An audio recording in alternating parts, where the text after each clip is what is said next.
Est-ce que tu peux nous expliquer ton parcours, du coup, ce que Ouais. tu fais en ce moment, comment t'en es arrivé là, du coup, ce que tu faisais avant aussi? Ouais. Donc du coup aujourd'hui, ça va faire bientôt un an et demi, on va dire. Donc avec mon associé, du coup, qu'on a développé Noesis. Donc nous, on implémente l'IA en entreprise, tout simplement. Donc pour la faire courte. Comment on en est arrivé là et comment j'ai lancé cette agence? Alors il faut savoir que moi initialement, donc j'ai fait des études, j'ai fait un master en finance de marché.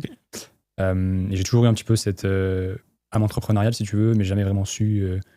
J'avais jamais vraiment eu d'idée de quoi lancer, etc. Donc, j'ai fait mon stage de fin d'études ici à Paris en banque privée. Et avec des amis, etc., on a lancé une boutique e-commerce à l'époque. C'est un truc qui était assez répandu. Et je pense qu'il y en a pas mal qui, dans leur parcours, ont lancé à un moment donné une boutique ou acheté une formation, etc. Donc, ça n'a pas énormément fonctionné, mais j'ai appris pas mal de choses, notamment aussi vis-à-vis des ads sur Facebook. Donc, ça, on en reparlera, mais c'est assez important aussi aujourd'hui. Donc, ça. Et puis, ensuite, moi, je suis parti aux US 1 an. Ce qu'il faut savoir, c'est que pendant mon master, du coup, j'avais déjà fait une césure de 6 mois à Miami. Okay. Et donc, vraiment, j'étais dans une école de langue, etc. C'était pas vraiment très sérieux, mais quand j'y suis reparti, donc j'ai trouvé un visa dans une société qui faisait une société de business intelligence. Donc, rien à voir avec la finance. Et moi, je voulais retourner là-bas plus pour faire du business. Alors, c'est un grand mot, mais j'avais bien aimé, en fait, la vibe des US et ouais, enfin, le lifestyle, si tu veux, mais aussi un peu le cadre qu'il y avait, qui est hyper motivant. Parce que tu vois des trucs que t'as pas forcément l'habitude de voir c'est en pas France. le même lifestyle qu'en France. Ouais, exactement. Et puis, ouais, c'est les buildings, tout ça, c'est un peu, tu vois, le rêve américain. Moi, j'étais toujours un peu un bandeur des US, mais du coup, c'était un peu le rêve d'y être. Okay. Et du coup, en parallèle de ce stage-là, j'ai lancé mon premier, on va dire, vrai business avec lequel j'ai fait de l'argent. Donc, c'est une agence SMMA. Okay. Donc, voilà, agence marketing digital. Je pense qu'aujourd'hui, pas vraiment besoin d'expliquer. Je pense que pas mal de gens connaissent. Et c'est comme ça que j'ai fait mes premiers 10K par mois net vraiment dans ma poche. Donc, après, bon, j'ai pas réussi à tenir sur la longueur, mais bon, c'est la première fois que j'ai atteint ce step-là. Et donc après, moi, je suis rentré en France, mon visa a expiré, et je suis parti un peu en Asie. Enfin, j'ai voyagé un petit peu à droite à gauche, parce que l'avantage du business en ligne, c'est que tu peux un peu voyager à droite à gauche. Là, t'étais encore en master, on sait sûr, les 6 mois? Non, là, c'était fini. En fait, là, en gros, t'as fini ton master, et après, tu t'es lancé dans l'entrepreneuriat. Ouais, c'est ça, exactement. Pourquoi t'as pas continué dans la finance?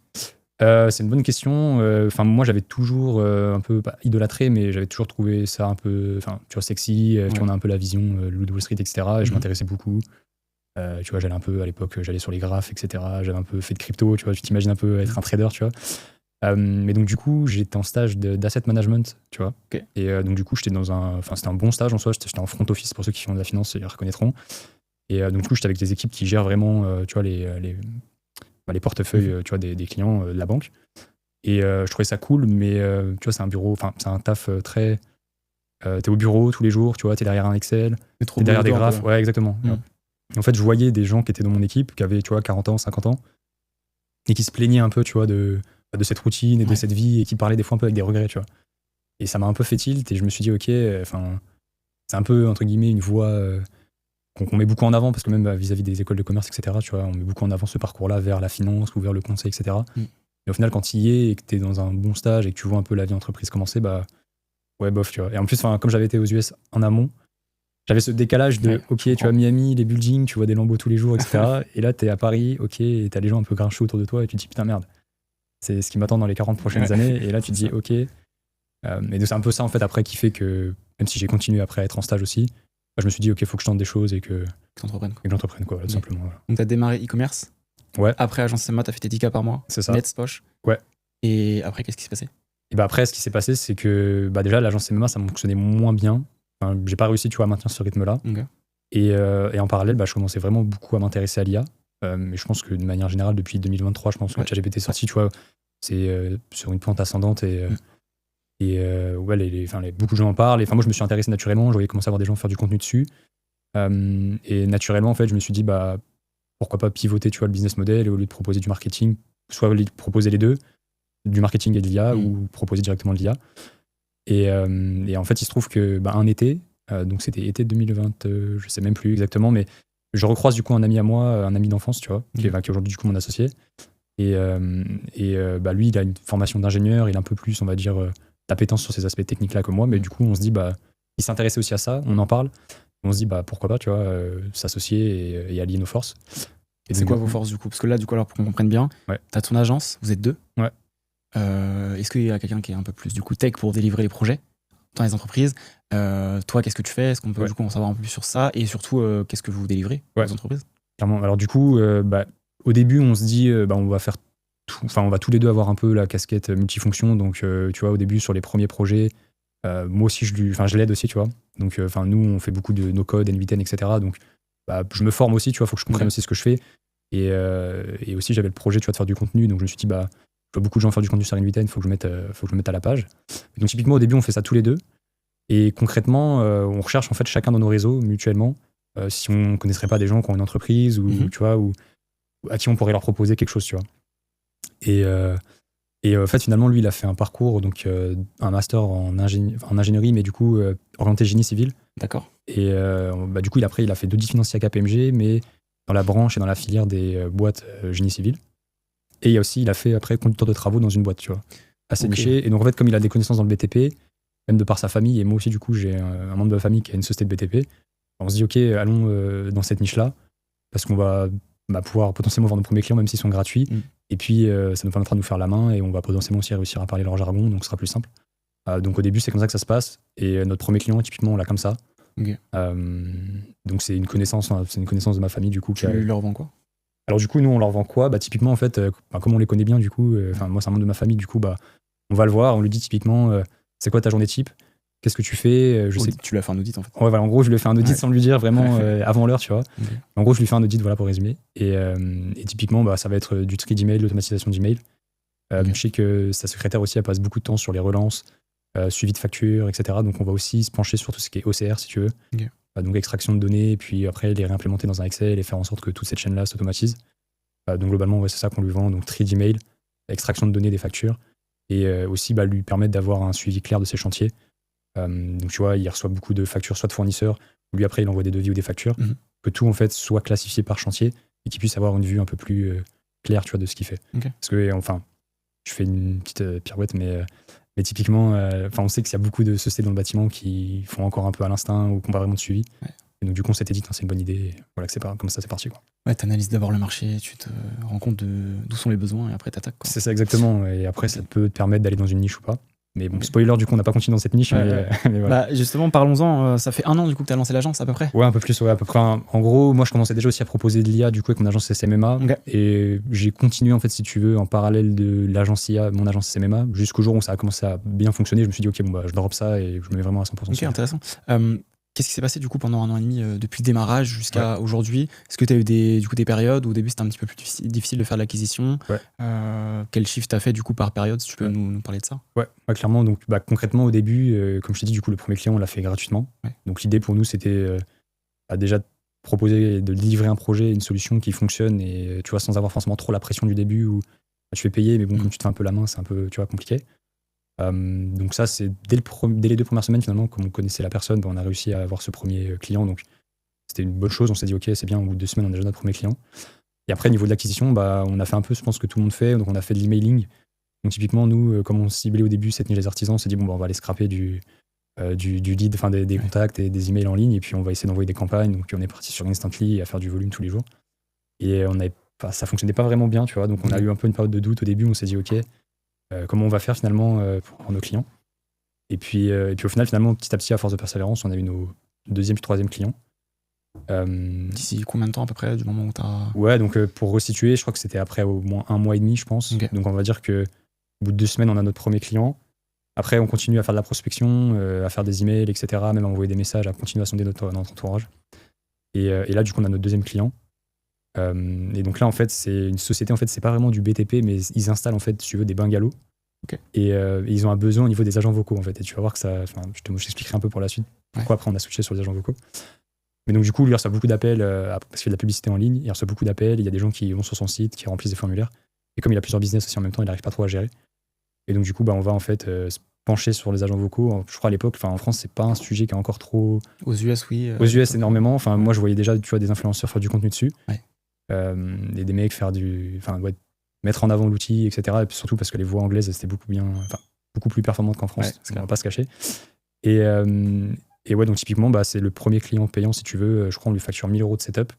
Donc nous on est plutôt hypé, tu vois, on se dit ok c'est pas mal, tu vois. T'as débloqué quelque chose, quoi, t'as vendu un produit. Exactement, ça te débloque quelque chose, et puis tu dis ok c'est faisable, tu vois. Et ceux qui disent qui font des vidéos qui disent ouais j'ai vendu telle solution à 3 000, 4 000, tu dis ok peut-être c'est faisable. On n'est pas encore arrivé à ce stade là, mais aussi c'est faisable. Et on a un récurrent je crois aussi, qui est pas énorme, je crois de 100 € du coup pour Enfin, l'abonnement, Pour la qui est maintenance. l'abonnement, du coup, qui est l'abonnement, si tu veux, pour l'agent Ces vocal. outils. Ok. Donc, du coup, si tu veux, nous, on facture un abonnement avec un nombre de minutes inclus. Mm. Et forcément, nous, après, on met notre marge, tu vois. Donc, Ok. Parce que là, ton business model du coup avec l'agence, c'est de facturer du one shot, donc des implémentations, Ouais. et tu fais payer du coup, dans le classique d'une agence, du coup de la maintenance. Ouais. Pour Ouais, gérer c'est le ça. projet. Et de la maintenance et également aussi du récurrent aussi pour tout ce qui est agents vocaux. Parce que du coup, au fur et à mesure, et donc ce premier client-là nous a un peu débloqué, si tu veux, la Ok. suite. Et on s'est dit, mais ok, en fait, pourquoi on fait pas aussi, tu vois, des agents vocaux et c'est aussi comme ça, en fait, que ça m'a amené à faire le contenu que je fais aujourd'hui, tu vois, autour des agents vocaux en partie. Alors, bien évidemment, on fait pas que ça. Mais typiquement, ouais, donc tu as du récurrent. Donc, comme je t'ai dit, on vend des abonnements, en fait, si tu veux. Donc, le setup, en fonction de ce que l'entreprise elle veut, à quoi elle veut connecter, si tu veux, l'agent vocal. Parce que bon, ça peut être une simple intégration avec un Google Calendar ou ça peut être l'intégrer avec un logiciel métier ou un CRM. Et on peut avoir aussi un agent qui va prendre soit des rendez-vous, qui va par exemple envoyer un récap par mail, une notification. Enfin, après, on fait du sur-mesure. Donc, l'idée, c'est en fonction de ce que lui veut, on lui facture un setup en fonction de la difficulté, si c'est réplicable ou pas. Ok. Et derrière, aussi l'abonnement en fonction du nombre d'appels que lui, il estime traiter et avoir besoin, si tu veux, pour. Ok, hyper précis. Ouais. Et du coup, là, concrètement, avec ton agence, tu vends quoi comme prestat? Est-ce que tu fais audit, plus tu t'adaptes à chaque fois aux besoins des entreprises? Est-ce que tu as un produit phare que tu vas vendre typiquement souvent? Comment tu. Ouais, alors, t'organises? typiquement, on va fonctionner. Ce qu'on va vendre, c'est vraiment l'intégration aujourd'hui. Donc, si tu veux, on va proposer plutôt l'audit comme une porte d'entrée et ça va être gratuit, en fait. Ouais. Donc, je pense que c'est un peu le schéma classique d'une agence IA, je pense, de ce qui se fait un peu dans le marché. C'est de contacter l'entreprise, ou soit l'entreprise vient à nous et on lui dit, ok, comment vous fonctionnez. L'idée, c'est de faire un audit, voilà, et de comprendre comment elle fonctionne, les outils qu'elle utilise, comment son équipe fonctionne, les process qui sont déjà en place ou pas. Idéalement, pour automatiser des process, il vaut mieux qu'il y en ait déjà, sinon c'est un peu complexe. Donc ça, c'est la porte d'entrée. Et puis après, derrière, c'est du sur-mesure. Et après, en fait, c'est une bonne question que tu me dis par rapport au produit phare et au fait que la solution est standardisée ou pas. Parce qu'on a eu des demandes, par exemple, des petites demandes où c'était, par exemple, pour traiter 5-6 appels, tu vois, au quotidien. Et là-dessus, tu peux pas vraiment dire, on va vous mettre un setup de, je sais pas, 500 €, etc., si c'est juste pour répondre au téléphone, tu vois. Et donc, du coup, c'est là où on s'est dit, ok, faudrait aussi qu'on arrive à faire quelque chose où, pour scale, on puisse onboarder plus de clients sans forcément, en fait, à chaque fois, avoir à refaire un dashboard, par exemple, personnalisé, refaire un espace client, etc. Donc, du coup, ça a été le rôle aussi, du coup, de mon associé, de mon partenaire, de s'atteler à cette tâche-là. Et donc, aujourd'hui, tu vois, on peut onboarder plus de clients sur les agents vocaux. Ils ont juste, tu vois, leur espace client, ils mettent leur identifiant, et ils ont leur recording, ils ont les stats sur leur call, qui sont passés, le temps d'appel pris, etc. Et donc, on a déjà une base et on peut, en fait, onboarder aussi bien un client qui a 5-6 appels par jour, et le forfait va vraiment être très minime et limite, il n'a pas d'intégration, comme on peut onboarder aussi un client qui a énormément d'appels et qui va avoir des complexités dans ses intégrations, etc. C'est quoi la plus grosse presta que t'as vendue du coup à un client en termes de. Donc aujourd'hui, en termes de setup ou en termes au global? Setup, au global, du coup, le panier moyen sur un client max que t'as fait? Alors du coup, le max au global, c'était 4500. Donc il y avait une partie setup, il y avait une partie, du coup, il y avait un engagement en fait sur l'abonnement. Et nous, on lui a dit, ok, aujourd'hui, sur 6 mois d'engagement, tu as 15% de réduction sur ton abonnement. Et du coup, c'est paiement upfront. En fait, il a payé, si tu veux, les 6 mois d'abonnement en avance, plus le setup. Donc ouais, on était autour de 4500 €. Ouais. Et là, tu tournes à combien de chiffre d'affaires avec ton agence hier? Ouais, donc globalement, alors pour te refaire un petit peu l'évolution depuis le début jusqu'à maintenant. Donc on a commencé, au bout d'un mois, je crois, on a fait notre premier 1000 € de CA. Après, on a continué donc notre lancée. Au bout de, je pense, 3-4 mois, on était entre 5 et 7000. Et aujourd'hui, on a réussi à atteindre entre 10 et 15, il faudrait que je revoie le chiffre, mais de contractés. Et on a aussi, on va dire, entre 1000 et 2000 de récurrents, donc sur les abonnements, parce qu'on a, on va dire, aujourd'hui, pas loin d'une dizaine qui sont en récurrent, donc c'est-à-dire qui ont nos agents vocaux et qui payent un abonnement tous les mois. Et donc, ça nous fait forcément, tu vois, un récurrent qui tombe tous les mois. Ok, et du coup, j'ai une question intéressante par rapport à ça, parce que là, on parle chiffres, on parle de ce que tu as fait. Ouais. Mais comment, du coup? Comment tu trouves tes clients? C'est quoi tes sources d'acquisition? Ouais, c'est une bonne question. Donc, du coup, comme je t'expliquais tout à l'heure au début, on s'est vite rendu compte que l'emailing, bon, c'était bien, mais c'était compliqué de dépendre de ça, et c'était pas très prédictif. Et on va pas se mentir, aujourd'hui, même aussi avec les automatisations, l'IA, etc. Il y a de plus en plus de mails. De plus en plus de mails, et puis les gens finalement vont pas prêter attention. Et puis, pour toutes ces raisons-là, finalement, on s'est dit que c'est un peu nul. Et donc, c'est ça aussi qui m'a poussé à me lancer sur les réseaux. Donc aujourd'hui, on est sur Insta, on est sur TikTok. J'ai aussi développé du coup ma chaîne YouTube et aussi LinkedIn. Et donc du coup, moi je me suis inspiré beaucoup de ce qui se faisait aux US par rapport au format sur les agents vocaux. Donc soit faire des démos ou aussi filmer sa prospection avec les lunettes méta. Là-dessus, en fait, ça nous a ramené énormément de clients. Au début, je faisais un peu comme tout le monde, je faisais du N8N, je faisais des vidéos démos sur N8N. Et c'était un peu compliqué pour se démarquer parce qu'il y a déjà pas mal qui le faisaient. Et après, on tombe un peu dans le dans la masse, quoi. Bah, donc c'est ça, c'est difficile t'as vraiment l'intention. Exactement. Et N8N, du coup, t'en penses quoi? Parce qu'il y a un moment où tous les agencias vendaient du N8N. Ouais. Avec Claude Code, maintenant, on peut remplacer toutes ces automatisations. Qu'est-ce que tu penses de ça? Comment le marché évolue selon toi, du coup? Ouais, bah écoute, c'est une bonne question. Je pense qu'aujourd'hui, N8N va quand même garder, on va dire, une certaine place dans l'écosystème, et je pense pas que ça va être remplacé à 100%, tu vois, par Claude Code. Ce serait mentir de dire ça, tu vois. Je pense qu'aujourd'hui, avec Claude Code, tu peux développer, je pense que c'est très bien pour tout ce qui est code, et développer, tu vois, des applications, des mini-apps ou même des mini-SaaS, tu vois, auxquels tu peux intégrer, tu vois, des agents IA que tu crées sur N8N, et finalement, aujourd'hui, tu peux packager le tout bien mieux et bien plus facilement qu'avant. Donc aujourd'hui, finalement, le défi, c'est pas... Et l'objectif, finalement, c'est pas de vendre qu'un simple agent IA que tu as fait sur N8N, mais c'est de combiner, si tu veux, plusieurs outils entre eux pour faire un package. Et donc, nous, si tu veux, c'est un peu ce qu'on fait aussi, tu vois, avec les agents vocaux, parce que finalement, les agents vocaux, c'est une forme d'agent IA, si tu veux. Ouais. Mais l'idée, c'est de le compiler avec soit un CRM dédié, un CRM personnalisé, et d'autres agents qui vont être interconnectés, et vraiment, tu vois, avoir un système IA complet, automatisé. Complet pour les entreprises. Ouais. Ok, hyper intéressant. C'est quoi, du coup, les next steps de ton agence? Là, tu fais 10-15 cas par mois. Ouais. C'est quoi ton prochain objectif? Comment tu vas aller l'atteindre? Qu'est-ce que tu vas mettre en place? Ouais, bah l'objectif, là, donc, tu me parlais tout à l'heure d'acquisition. Du coup, les réseaux sociaux, ça nous a permis quand même d'avoir des clients qui viennent à nous. Et donc, ça, par rapport à la outbound, du coup, via LinkedIn, via Instagram, comment tu... Insta, TikTok. Ok. Même si ça peut paraître un peu étrange, mais c'est vrai que TikTok aussi, finalement, tout le monde se trompe sur TikTok. T'as de la viralité sur TikTok aussi, plus facilement. Exactement. Donc, on n'a rien négligé. Et puis, tu peux réutiliser finalement le même format d'Insta à TikTok, c'est la même chose. Donc, Insta, TikTok, LinkedIn aussi. Aujourd'hui, je me mets beaucoup sur LinkedIn, d'aller chercher des rendez-vous. Et puis surtout, LinkedIn, c'est un réseau social B2B, principalement entreprise. Donc, faut absolument pas délaisser. Donc, l'idée, ouais, c'est pour scaler et dépasser les chiffres auxquels qu'on a déjà atteint. C'est recruter déjà, je pense, des setters pour gérer nos DM sur LinkedIn et les réseaux sociaux de manière générale. Donc, qu'on puisse moi, me sortir un petit peu de ce côté opérationnel-là. Et aussi, capitaliser aussi sur les ads. Donc, ça nous permettra aussi, tu vois, d'avoir un flux constant et de coupler les deux, si tu veux. On a déjà une présence et on a déjà, entre guillemets, grâce au following, etc., à nos réseaux, une crédibilité, entre guillemets. Donc, si on couple ça et on sait déjà qu'il y a du contenu qui fonctionne, si on couple ça avec des ads, derrière, on est sûr que on aura un flux constant et on pourra aller chercher plus de projets et même aussi aller cibler certaines niches de manière plus précise. Puisque, je ne l'ai pas mentionné, mais de par les réseaux, on a énormément d'entreprises de secteurs assez différents et variés qui nous ont contactés. Ce qui fait qu'on ne s'est pas vraiment niché dans un secteur ou comme le BTP on avait fait au début. Et aujourd'hui, on a aussi bien travaillé avec des assurances, des comptables, des experts comptables, centres loisirs, sociétés de bungalow. Au final, tout type d'entreprises qui ont un besoin vis-à-vis de la téléphonie, vis-à-vis de l'IA, on peut travailler avec eux. Et donc, du coup, je pense qu'aujourd'hui, c'est prendre des enseignements de ceux avec qui on a déjà travaillé, ce qui a fonctionné, et puis mettre en place des ads et aller cibler ces niches-là et proposer déjà des offres et des propositions, des systèmes qu'on a déjà vendus pour après, en fait, finalement, pouvoir scaler et délivrer des projets de manière plus simple et qu'on a déjà en stock finalement. Okay. Donc là, tes sources d'acquisition, c'est contenu? Ouais, contenu. Lead magnet, prospection. LinkedIn, lead magnet, exactement. Ouais, c'est ça. Et puis là, on est en train de mettre en place les ads aussi, du coup, de notre côté. Donc, pour scaler après derrière avec les ads. Exactement, c'est ça. Ok. Bouche à oreille aussi?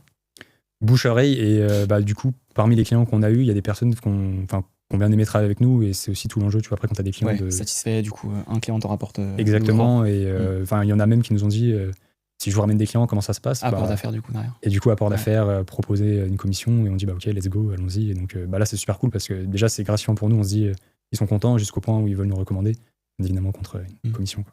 Et demain, quelqu'un qui veut lancer son agence IA, est-ce que tu penses qu'il y a de la place pour tout le monde? Oui, il y a de la place. Parce qu'aujourd'hui, concrètement, l'IA, tu vois, c'est 2/3 des secteurs d'activité qui sont concernés. Et dans tous les pays, finalement, tu as des entreprises qui ont besoin et qui auront besoin à l'avenir de ce type de service-là. Donc, clairement, oui, il y a de la place. Maintenant, il y a de la place pour ceux qui sont sérieux et qui s'y prendront de la bonne manière, je pense. Tu vois. Les agences IA, c'est un game de confiance. Savoir inspirer de la confiance à l'entreprise avec qui on va travailler. Parce qu'aujourd'hui, en fait, il y a beaucoup de demandes, mais il y a aussi beaucoup d'offres qui se créent. Et pour se démarquer de la concurrence, avoir de la trust, finalement, de la confiance. Et oui, avoir les codes, si tu veux, en B2B, en entreprise, parce que c'est pas du B2C, c'est pas...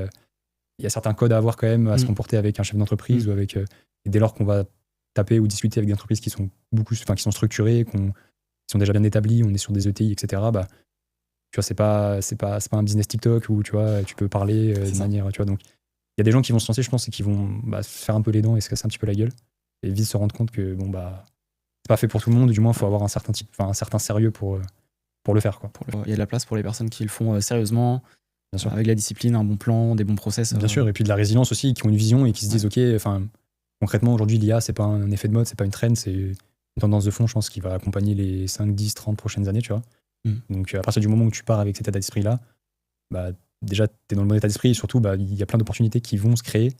Et finalement, se mettre dans ce marché-là, c'est une vision long terme. Et même si, par exemple, au bout de, je sais pas, 3-4 mois, tu n'as toujours pas eu ton client, bon, c'est un peu long, mais globalement, voilà, faut pas lâcher. Il n'y a pas de raison qu'en 3-4 mois, tu n'es pas un client, voilà, vu la demande qu'il y a sur le marché aujourd'hui. Exactement, voilà, si tu t'y prends bien, il n'y a pas de raison que tu n'y arrives pas. Quoi. Clairement. Il y a un nombre d'entreprises énorme en France qui ont besoin d'implémenter l'IA. Et j'ai vu une stat, bon, c'est pas forcément des entreprises, c'est plus les particuliers, mais il y a 85% des gens dans le monde qui n'ont jamais utilisé l'IA encore. Oui, j'ai vu le graphe avec les petits cubes, là, donc, etc. C'est fou. Ouais, non, c'est fou. Et puis, du coup, je pense que toi aussi, c'est ce que tu essaies de faire un petit peu, de démocratiser l'IA et de montrer un petit peu l'opportunité que c'est. Okay. En fait, Simon, avec le Denem Labs, il est CTO. Donc, il redescend tous les projets qu'il a pu faire au sein des entreprises sur la partie tech, intégration de l'IA. Et donc, on essaie justement de le transmettre aux personnes qui sont accompagnées par Denem pour justement pouvoir auditer dans les entreprises, implémenter des solutions, du code, des infrastructures. Du coup, typiquement, c'est un master consultant en fait IA. Okay. Après, derrière, effectivement, il bosse dans des entreprises, mais il peut aussi aller prospecter, faire des formations dans l'IA. Enfin, on donne vraiment toutes les compétences et toutes les connaissances que nous, on a accumulées avec le Denem Labs depuis 5 ans pour les transmettre aux personnes qui veulent se lancer dans l'IA, avec un cadre, avec un maximum de sérieux aussi possible, puisque aujourd'hui, on voit tout sur Internet et c'est pas en faisant des vidéos sur VO3 de singes qu'on va gagner beaucoup d'argent. En parenthèse, on est vraiment sur un métier qui est sérieux, d'avenir et qui va être de plus en plus demandé en fait, aujourd'hui de la part des entreprises. Après, quand tu te marketes agence, tu vends plus ton temps, tu te vends des prestations, des packs, c'est cool. Mais pour ça, il faut déjà gagner en crédibilité sur le marché, bosser avec des clients, faire des automatisations, des prestations pour un client, et puis après, derrière, lancer son agence. Quoi. Ouais. Non, mais clairement, et puis, je pense que les deux, au final, sont complémentaires dans le sens où aujourd'hui, moi, je le vois, et quand je parle avec des entreprises, il y en a beaucoup de personnes en fait, qui sont en phase de recherche, de compréhension, et qui ont besoin, si tu veux, d'avoir une personne comme un consultant IA pour se former, pour comprendre en fait, ce qui est possible. C'est ça. Et elles ont souvent besoin d'avoir cette compréhension-là avant de passer à l'implémentation et à l'intégration d'une solution et de faire appel à un prestataire, tu vois, pour une solution. Exactement, c'est ça. Et je rajouterais qu'aussi, il y a un bon nombre d'entreprises qui ont peur de travailler avec des agences IA aujourd'hui, c'est une réalité. Plus l'entreprise va être importante, plus ils vont avoir de freins sur prendre une agence IA pour bosser, intégrer niveau sécurité, confidentialité des données. Donc ils préfèrent partir avec un consultant IA qui va être en interne, avec un contrat de confidentialité, sécurité, et puis pouvoir justement intégrer l'IA dans un premier temps de cette manière-là dans leurs entreprises. Quoi. Ouais, c'est réel et c'est intéressant ce que tu dis parce qu'il y a ça quelques jours, du coup j'ai fait plusieurs calls via LinkedIn avec des consultants. Okay.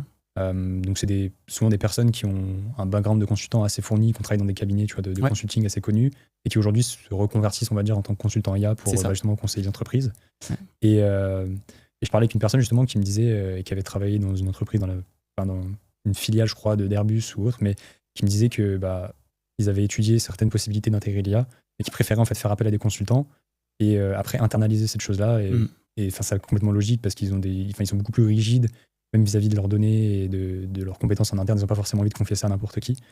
Et même nous on l'a vu, on a fait un premier call, donc c'était un R1 on va dire, mais avec des membres d'une équipe de la société Natixis, donc une société d'investissement, enfin une banque d'investissement du groupe BPCE. Et typiquement via LinkedIn, on est rentré en contact avec eux et puis on a fait un premier call. Et donc c'était vraiment une équipe de l'entreprise qui gérait en fait beaucoup de données via les appels téléphoniques, etc. Donc c'était énormément de data sur Excel, ils faisaient beaucoup de choses à la main. Ils s'étaient dit on pourrait intégrer du N8N et faire quelque chose avec ça.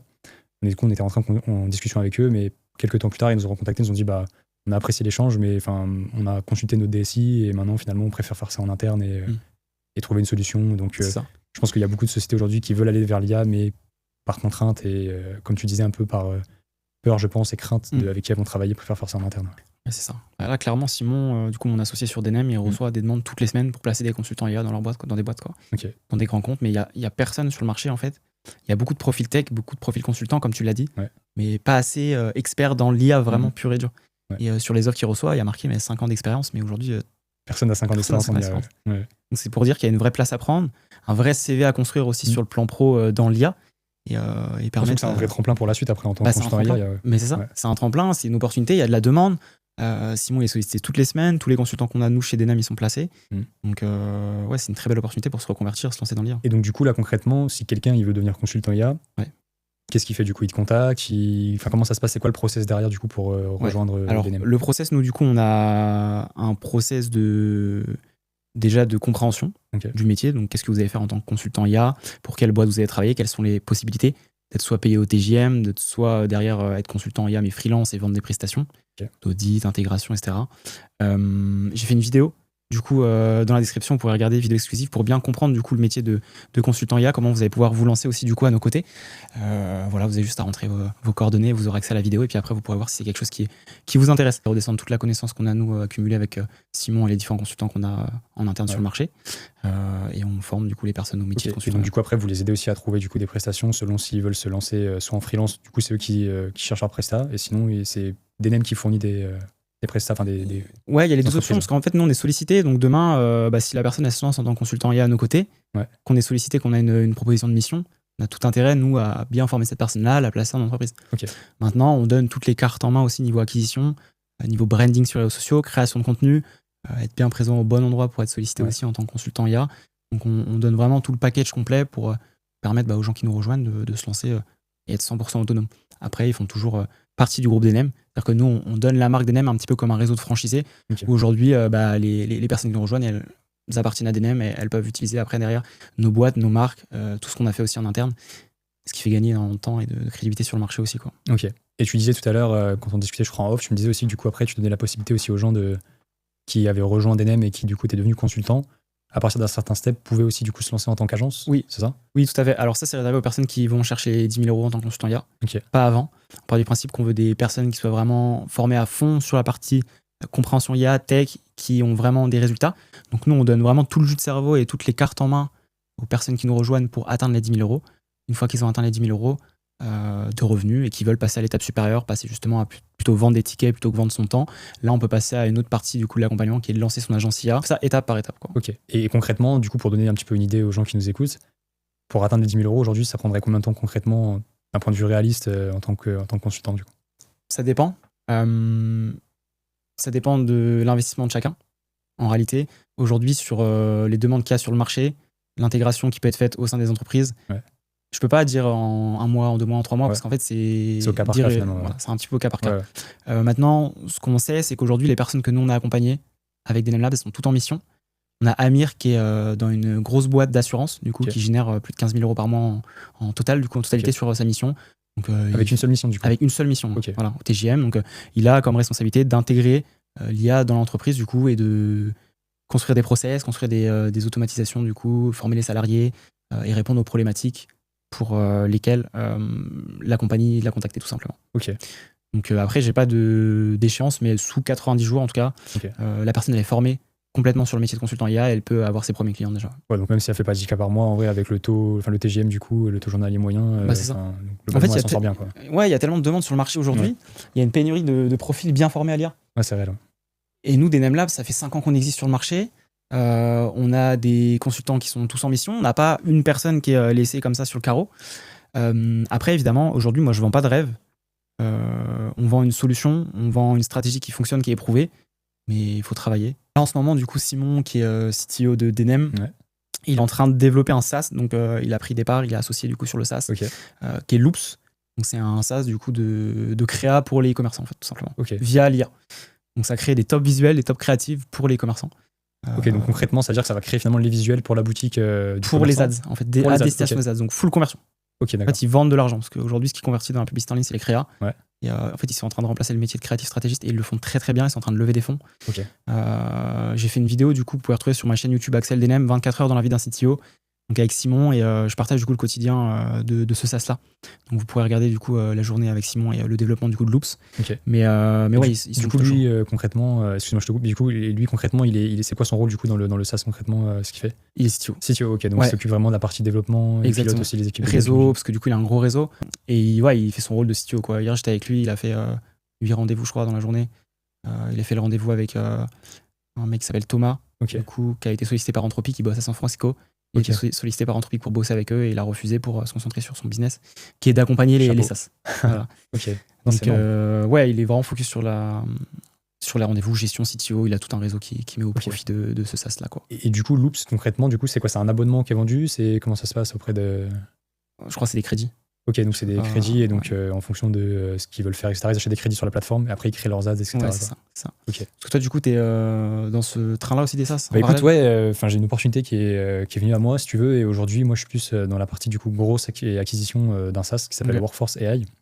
Et donc en fait, dans la lignée de ce que nous on faisait avec l'agence sur les agents vocaux, eux se sont vraiment spécialisés en fait sur la niche finalement des restaurants, mais donc en fait de la prise de commande par IA. Donc si tu veux, en fait, c'est un agent 24/24, 7/7 qui va prendre les commandes pour les restaurants, qui va gérer à la fois les réservations sur place, les commandes à emporter et les livraisons. Et en plus de ça, donc en fait, l'application, si tu veux, le restaurateur, c'est plug and play, si tu veux, donc il l'installe sur sa tablette. Et derrière, en fait, on lui set up son agent, et en 2 minutes, c'est live. Et donc du coup, il peut prendre ses commandes en automatique. Et si tu veux, nous, on a remarqué, si tu veux, sur la niche des restaurants et de par le contenu que je faisais aussi à l'époque, en prospection, etc., qu'il y avait une énorme demande. Il y avait une énorme frustration d'un point de vue, si tu veux, appel manqué. Beaucoup souffrent de ça, si tu veux. Et dans l'opérationnel d'un restaurant, ce qu'il faut savoir, c'est que entre l'accueil des clients sur place, la gestion de la cuisine, etc., souvent, tu as des appels qui sont manqués et c'est du chiffre d'affaires en moins. Et pour les restaurants qui ont déjà des marges assez faibles, c'est compliqué de laisser du CA sur la table. Donc nous, c'est ce problème-là principalement qu'on vient résoudre. Et dans un second temps aussi, ce qu'il faut savoir, c'est qu'il y a beaucoup de restaurants, en fait, si tu veux, depuis 2020, qui se sont mis en fait à faire de la commande à emporter via les plateformes qu'on connaît tous, comme Uber Eats ou Deliveroo. Et sur ces plateformes-là, en fait, elles ont du volume, donc ça fonctionne un petit peu comme un système d'apporteur d'affaires, ça leur apporte des commandes en continu. Et maintenant, les applications, ces plateformes-là prennent 30 à 40% de commission sur chacune de ces commandes-là. Donc nous, en fait, ce qu'on propose aussi, c'est au restaurant, finalement, d'avoir un canal de commande en direct où il peut garder l'accès à sa data client et il peut ensuite l'exploiter en mettant en place, par exemple, des campagnes de SMS ou des campagnes WhatsApp pour finalement favoriser l'achat en direct et la commande. Et demain, les clients peuvent simplement en fait, appeler l'agent à n'importe quelle heure pour faire soit des précommandes ou pour commander à emporter ou en livraison. Et ils ont leur commande dans 1 minute sans attendre au téléphone ou sans devoir rappeler parce que ça a loupé complètement. Donc ouais, non, c'est plutôt pas mal. Et franchement, on a l'objectif, tu vois, aujourd'hui, on s'intègre avec des restaurants et des chaînes qui sont quand même assez connues, comme Chamas, par exemple. On a quelques points de vente qu'on a commencé à intégrer. Aussi Pizza Cozy, Pizza Hut. Donc tu vois, on arrive à accrocher des franchisés et après l'objectif c'est de pouvoir se déployer sur toute la chaîne en France et ailleurs. Du coup, si on revient sur le métier de consultant IA, toi, qu'est-ce que tu en penses de cette opportunité de se lancer sur le métier de consultant IA? Est-ce que tu penses qu'il y a une énorme demande aussi sur le marché? Comment tu perçois du coup cette opportunité? Comme je te disais tout à l'heure, du coup, moi je trouve que c'est hyper complémentaire finalement avec la demande qu'il y a aujourd'hui sur le marché. Dans un premier temps, en fait, se former et de comprendre finalement en fait, le raz-de-marée qu'est l'IA, parce qu'on en entend parler un peu partout. Mais je pense qu'aujourd'hui, il y a un petit peu ce flux d'informations qui est constant et continu. Et tu le sais, il y a des mises à jour ou des nouveaux modèles qui sortent constamment. Donc pour une personne finalement qui est novice dans l'IA, qui a une entreprise ou qui a un besoin dans son activité, mais qui n'est pas forcément branchée tous les jours à suivre l'activité, elle a besoin en fait, de faire appel à un expert pour se former, comprendre en fait, ce qui est possible et pouvoir ensuite agir et l'implémenter dans son entreprise. Donc je pense aujourd'hui, comme tu l'as dit à juste titre, c'est, je pense, un rôle ou un poste même qui va être incontournable dans les années à venir. Et je pense que c'est clairement finalement un rôle aujourd'hui qui est délaissé et qui amène finalement à être davantage connu et être mis en avant, je pense. Parce que c'est pour toutes ces raisons-là, quoi, finalement. C'est quoi le lifestyle d'un CEO d'agence IA? C'est quoi le lifestyle d'un CEO d'agence IA? Honnêtement, je pense que c'est pas très glamour. Je pense qu'on passe beaucoup de temps derrière son ordi. Je sais pas si c'est la même chose pour toi, mais ouais, non, c'est réveillé personnellement. Je me réveille assez tôt, un petit café, un petit verre d'eau, et puis après, c'est concrètement, moi, dans l'agence, je me focus principalement sur l'acquisition. Donc ça va être se brancher sur mon CRM, voir un petit peu où j'en suis avec mes prospects, ceux qui sont en relance, les projets qu'on a en cours. Et puis me focus en fait finalement sur ça toute la journée, passer des appels aussi. Étant donné que maintenant aussi j'ai cette casquette-là sur le SaaS, c'est de passer beaucoup d'appels aussi avec des partenaires, recruter des apporteurs d'affaires ou autres. Donc franchement, ouais, non, c'est du facilement 8, 10, 12 heures de travail derrière l'ordinateur. Et aussi de temps en temps, du coup, vers la création de contenu, passe un bon moment comme ça où aller sortir un peu et faire du contenu. Mais ouais, globalement, c'est ça. Je sais pas ce que c'est pour toi, mais... Ouais, non, globalement, c'est ça. Après, niveau lifestyle... Je disais, est-ce que tu voyages, tu profites, comment tu... Parce que là, t'es entrepreneur. Ça fait combien de temps que t'es entrepreneur? Ça va faire maintenant, on va dire 2 ans, même 2-3 ans si je prends la période aussi SMMA du coup. Mais donc du coup, finalement, le lifestyle, aujourd'hui, l'avantage avec ce type de business-là et business en ligne de manière générale, c'est que tu peux quand même bouger et prendre du temps. Donc tu vois, en début d'année, je suis allé en Islande avec ma fiancée, du coup, on s'est fait un petit road trip en Islande et tout, c'était plutôt cool. Et donc j'ai pu continuer quand même un peu à bosser, mais en rythme ralenti. Ça, c'est cool. Et puis, on s'est fait aussi un petit week-end, tu vois, à Marrakech, il n'y a pas longtemps. Ok. Donc, ponctuellement, tu vois, après, on peut bouger. Et même si demain, tu vois, elle me dit, je vais aller à tel endroit, bah, tant qu'il y a une connexion Wi-Fi en soi et que je peux passer des appels, bah, je peux bosser. Donc, ça, c'est plutôt cool. Enfin, moi, personnellement, en tout cas, comment je l'ai ressenti, c'est que quand j'ai fait ce stage-là, je me suis dit, mais en fait, je pense que j'ai plus de potentiel que ça. Et j'ai envie de tenter des choses, j'ai envie de prendre le risque, en fait, d'avoir plus, finalement, parce que si on prend pas le risque de se lancer, bah, on sera, entre guillemets, un peu capé, tu vois, par les règles et finalement les limites qu'impose le salariat. Donc, ouais, non, moi, je pense que j'aime bien rêver et me dire, ok, peut-être un jour. Ambitieux. Voilà, c'est l'ambition, globalement, quoi, tu vois. Enfin, je pense que tu partages un peu cette vision-là. Et, ouais, avoir un patron. En fait, je trouve que pour moi, c'est dans la personnalité, tu vois. Depuis toujours, je suis comme ça. Ouais. Et après, il y a beaucoup de personnes qui se sentent comme ça, qui se sentent entrepreneurs, qui n'ont pas envie d'avoir un patron ou qu'on leur dise quoi faire. Mais c'est dans les tripes un peu, quoi. C'est dans les tripes, mais il y en a aussi beaucoup qui sont comme ça, mais qui restent salariés parce qu'ils ont peur, en fait. C'est vrai que pas franchir le cap et à prendre le risque, finalement, de se lancer. Voilà, c'est ça. C'est une prise de risque, malgré tout. Ta académie, dans DN Academy, DNM Academy, pardon, c'est quoi ta casquette aujourd'hui? C'est quoi ton rôle globalement? Aujourd'hui, je suis CEO de DNM Academy. Okay. Donc, mon rôle, c'est de mener le projet du coup à bien. Donc, je gère la partie formation, je gère la partie recrutement aussi des coachs qu'on va retrouver dans le programme. Et cette partie aussi satisfaction et délivrabilité derrière. Parce que c'est bien de faire de la formation, mais c'est bien d'avoir des résultats. Donc voilà. Qu'est-ce que tu conseillerais, toi, à quelqu'un qui veut se lancer sur le métier de consultant IA, mais qui ne sait pas comment s'y prendre? Qu'est-ce que je lui conseillerais? Passer par DNM Academy. Déjà, je pense qu'il faut avoir comme une appétence pour l'IA et être curieux de base, je pense. Parce qu'en tant que consultant, il faut quand même très régulièrement se mettre à jour, voir un petit peu les actualités, ce qui se passe, et savoir aussi analyser et décortiquer un petit peu de ce que j'appellerais du FUD, c'est un petit peu un terme en finance, mais du bruit un peu autour de l'IA, tu vois, et de comprendre un petit peu vraiment ce qui se passe. Et puis derrière, potentiellement aussi se faire accompagner et se rapprocher en fait de personnes qui sont déjà passées par là et qui accompagnent un peu les consultants, comme vous faites du coup avec DNM Academy. Je pense que c'est une bonne chose. Et puis ne jamais rien lâcher finalement. Si par exemple la personne veut être consultant freelance, de aussi se dire que ça va être de l'acquisition, ça va être du temps, de chercher ses missions, etc. Mais globalement, toi, qu'est-ce que ce serait ton conseil du coup pour une personne qui se lance en tant que consultant? Alors pour moi, l'opportunité de devenir consultant IA, c'est la meilleure opportunité du moment, très clairement. Sur tous les profils qui va être en reconversion. Pourquoi? Parce que c'est un métier qui sera pas remplacé d'ici là. Toutes les entreprises ont besoin du coup d'experts de l'intelligence artificielle pour justement intégrer des processus dans leur entreprise, tout simplement. Moi, le conseil que je donnerais à quelqu'un qui veut se lancer en tant que consultant IA, c'est déjà d'être persévérant, d'avoir la résilience évidemment. Comme tu viens de le dire à juste titre, c'est de s'intéresser, d'être en veille constante sur l'IA. Et puis ça fait sens, puisque quand on veut se lancer consultant IA, souvent on veut faire cette transition dans l'IA. Il y a beaucoup de profils de développeurs aujourd'hui qui galèrent à trouver des missions en tech. Tu m'as cité l'exemple tout à l'heure d'un consultant qui était devenu consultant IA. C'est un bon sujet, puisque aujourd'hui, ça recrute dans l'IA, moins des fois dans la partie dev, et on le voit avec l'autre cowork aussi, qui fait pas mal de choses. Ça peut vite remplacer des missions de dev, quoi. Clairement, j'ai vu pas mal de CEO de boîtes aux US dire carrément que ils embauchaient plus de juniors, ou il y avait plus vraiment d'intérêt à recruter des juniors, etc. Parce que avec Cursor ou même avec Claude Cowork ou Claude Code, tu pouvais faire tellement de choses que ça remplaçait un junior en fait, tu vois. Donc je sais pas si toi t'as déjà utilisé Claude ou tous les jours. Ouais, tous les jours, je pense. Enfin, maintenant c'est devenu un peu addictif, je vois tout le monde en parler, etc. Mais c'est vrai que tout ce que tu peux faire aujourd'hui, finalement, justement, et ça va être important, et ça rejoint un peu le métier de consultant, c'est que il faut suivre un petit peu toutes ces avancées, toutes ces nouveautés qui arrivent sur le marché, aussi les comprendre pour pouvoir après mieux orienter les entreprises. C'est ça. Et surtout aussi, c'est par rapport à moi, je voulais avoir un peu ton avis sur ce que tu pensais d'OpenClaw. Je sais que ça fait énormément de bruit, ça continue toujours d'en faire. Oui. Et je vois qu'il y a un petit peu un débat qui s'installe entre ceux qui disent ok, OpenClaw ça va remplacer tout sur le marché, c'est un raz-de-marée, et même ceux qui font du N8N ça va mourir. Et ceux qui sont un peu plus, on va dire, tempérés sur le sujet et qui disent ok, c'est cool, mais c'est pas non plus voilà. Ouais, OpenClaw ça a bien profité à Apple déjà dans le premier temps, parce que tout le monde a acheté des Mac mini pour faire son OpenClaw. Maintenant il y a un vrai sujet de sécurité, de confidentialité, et OpenClaw a accès à ton ordinateur direct, quoi. Donc faut racheter des machines. Enfin, moi c'est la meilleure solution, et puis il faut tout mettre en place niveau sécurité sur le logiciel. Tu l'utilises un petit peu, toi, ou... Moi, je sais que du coup, mon associé a un petit peu testé, vu comment ça a fonctionné. Après, quelle sera la limite dans tout ça? Est-ce qu'on pourra tout remplacer? Parce qu'en fait, OpenClaw, il peut prospecter à ta place, il peut tout faire à ta place. Tu lui envoies un télégramme, un WhatsApp, et il va travailler pour toi, en fait. Ouais, c'est ça, 24 heures sur 24. Ouais. Donc, quelle sera la limite? On avait un employé, si tu veux, 24/24, 7 sur 7, et tu pouvais en avoir un nombre infini chez toi, quoi. Ouais, c'est ça. Non, après, je pense que je suis pas convaincu que tous les CEO, tous les dirigeants d'entreprise utiliseront OpenClaw. Peut-être les boîtes effectivement qui développent des SaaS, des projets vraiment tech, pour moi, il y a oui. Après, une entreprise, une banque et tout, est-ce qu'elle va intégrer un OpenClaw qui tourne 24 sur 24? C'est ça. C'est dangereux.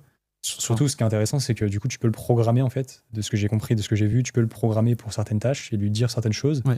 Mais ça va pas être, par exemple, comme un système, on va dire, automatisé qui tourne toujours en 24/7 en arrière-plan. Et lui, il faut quand même, tu vois, lui donner les instructions. Et comme, en fait, si tu veux, ça dépend aussi du coup d'un LLM, d'un modèle derrière. S'il comprend mal une instruction ou il y a quelque chose qui est erroné un petit peu dans les instructions que tu lui envoies, bah, ça peut en fait tout faire flancher. Et donc, il faut vraiment être bon dans comment le mettre en place et comment le setup. Et je pense que bah, là, encore une fois, le job d'un consultant, c'est de dissocier un petit peu le bruit qu'il y a autour de ces technologies. Oui, c'est puissant, mais c'est puissant que pour ceux qui vont réussir à bien l'installer, bien le mettre en place et maîtriser en fait l'aspect sécurité, comme tu le disais, pour éviter finalement que ce soit contre-intuitif et que ça fasse l'effet inverse, quoi, si tu veux. Donc, Ouais, je suis assez d'accord. En fait, tu te mets à la place d'un dirigeant d'entreprise aujourd'hui. Il y a du bruit partout. On parle d'IA tous les jours. C'est difficile de savoir qui croire, à qui faire confiance. Est-ce que je dois faire appel à une agence? Est-ce que je dois prendre quelqu'un en TGM? En fait, on est quand même au tout début de tout ça. Tu vois. Ouais, clairement. Clairement, ça va super vite. Ouais. Et je trouve que c'est hyper important de rester en veille aussi sur toutes les nouveautés. Ouais. Tu vois, OpenClaw, c'est une nouveauté, ça vient d'arriver. Claude Code, c'est pareil. Qu'est-ce que ça sera dans 6 mois, 1 an? Et du coup, ton avis par rapport à ça, toi qui gères une agence IA, comment tu perçois toutes ces opportunités-là? Est-ce que tu t'adaptes du coup dans ton quotidien sur justement le delivery au sein des entreprises? Comment tu gères ça? Bah, je pense que d'un point de vue delivery, c'est une bonne opportunité, c'est une énorme opportunité. Parce que tu peux maintenant délivrer en fait, des projets beaucoup plus complexes et très rapidement. C'est ça. Et aujourd'hui, bah, quand tu utilises Claude Code, concrètement, c'est hyper puissant. Et ça te résout des problèmes ou des bugs que tu avais qui maintenant bah, se résout en 5 minutes. Donc ça, c'est d'un point de vue de délivrabilité, c'est énorme. Après, je pense pas vraiment que Claude Code, en fait, ça va être vraiment... ça va remplacer, si tu veux, tous ces systèmes d'automatisation et tous les process automatisés que nous, on a pu mettre en place, par exemple. Et je pense que ça va être un formidable assistant pour les tâches du quotidien. Et que maintenant, finalement, en fait, bah, toutes les petites tâches à très faible valeur ajoutée, mais par contre, sur des systèmes, on va dire, plus complexes, même par exemple sur la Voice AI, comme nous, c'est un petit peu l'expertise qu'on a, je pense que là, il y a encore de la marge et je pense qu'il y a quand même des choses à faire en tant qu'agence IA demain et que Claude Code ou OpenClaw ne vont pas tout remplacer. Parce que, à juste titre, comme on disait tout à l'heure, même d'un point de vue sécurité, il y a quand même des failles et il y a des choses, en fait, des choses qui sont, on va dire, sur mesure et que forcément Claude Code ou OpenClaw ne pourront pas forcément maîtriser à perfection. Donc, voilà un petit peu mon avis. Merci en tout cas d'avoir regardé cette vidéo, c'était un super échange avec Hugo, j'espère que tu as apprécié. Adoré en tout cas, c'était super et puis au plaisir d'en refaire à l'occasion. Si vous voulez vous lancer sur le métier de consultant IA, vous avez le lien dans la description. Donc je vous ai préparé une vidéo exclusive pour comprendre le métier déjà, comment vous pouvez déjà vous lancer de la manière la plus simple possible. Pourquoi pas faire un rendez-vous avec nous derrière si vous êtes éligible et que vous pouvez devenir consultant IA. Et on se retrouve du coup sur la prochaine vidéo.